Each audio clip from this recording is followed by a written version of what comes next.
You know the guy on 950 altitude you hear after Nuggets and Avs games? His name is Josh Stover. He's had to take many steps to where he is today, but it hasn't been always easy.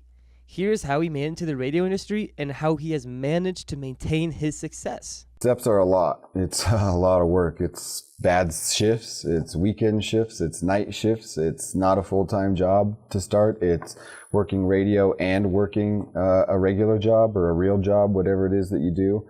It's a little bit of that to start until you get to a place where you feel comfortable enough to jump off of the cliff to take the chance to make some money. But it's a good bet because you're betting on yourself. So it's something that takes a lot, but it's something that you're always working towards. And there's still things to this day. I'm a full-time employee, have a couple of side hustles to make some extra money, and it's always working towards the next thing. But it's something I wouldn't trade for anything. Well, I've always liked sports. I always wanted to be involved in sports, make money from sports, and I'm not good enough to play sports and make money. So this is, I guess, the next best thing. And after a bunch of odd jobs and dead-end jobs that weren't really leading to anything, I decided to go back to school and try this sports thing and make a career talking about sports, which is what I was doing at my other jobs anyway, just talking about sports. So decided to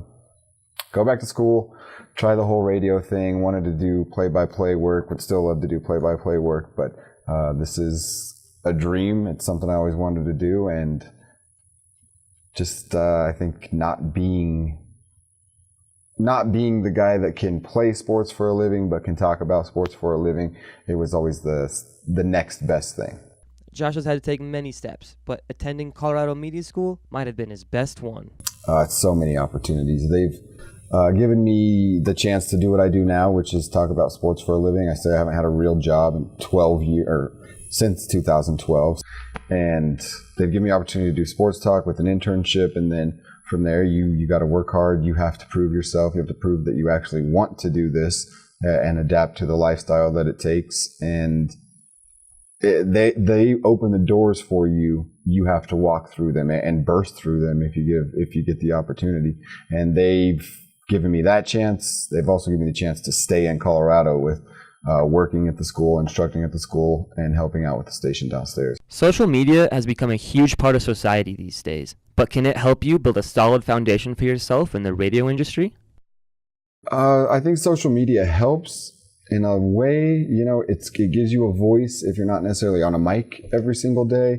It also gives you a presence, and it kind of allows you to feel out what others are thinking, what others in your city, those that follow the same teams you're covering or working towards covering, know or feel about that team. So I don't know if you don't want to rely on it, but if it's used the right way, it can help elevate your platform and gain a little bit more of a following.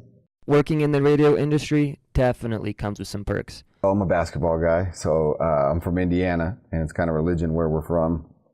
So the access with the Nuggets, we're here in the studio right now. I'm going to do my post-game show. I get to cover the Nuggets closely. I get to go to events. I get to talk to players.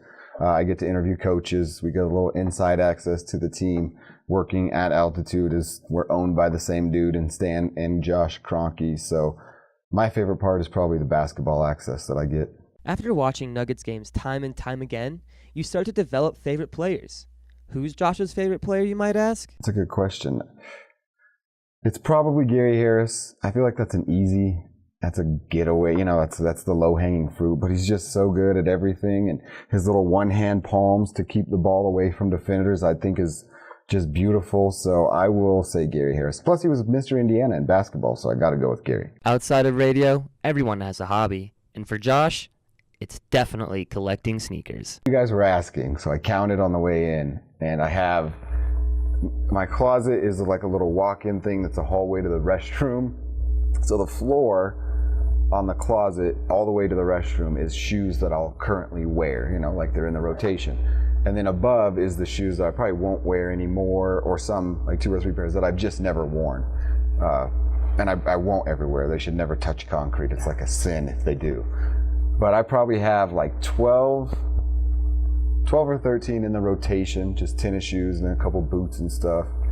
And then I probably got like 25 that probably are just in a box still that I've worn, and 3 that I haven't worn and never will. But like the 20 or 21 that I have that I've worn, just, maybe I'll bring them out once every 2 or 3 years, but they're just in boxes now. So probably like 40. Most on-air talents don't want to go back to the school they were taught at and teach, but that wasn't the same case for Josh. The Colorado Media School put me in the position that I'm in right now. They gave me a chance to do what I'm doing for a living, and I like the idea of giving another person that opportunity. I also rep the Colorado Media School, so I think when people speak about the Colorado Media School, certainly in the sports world here in Denver, there are a few guys that come up. I would hope that I'm one of those guys, so I want those people saying those things, talking about the Colorado Media School, talking about what we produce as the Colorado Media School. I want that to be a good reputation from now on and moving forward. And I think with good instructors that we have now, and me being in the field every day, I can help that reputation be built. After all said and done, Josh is always looking to take that next step into furthering his career.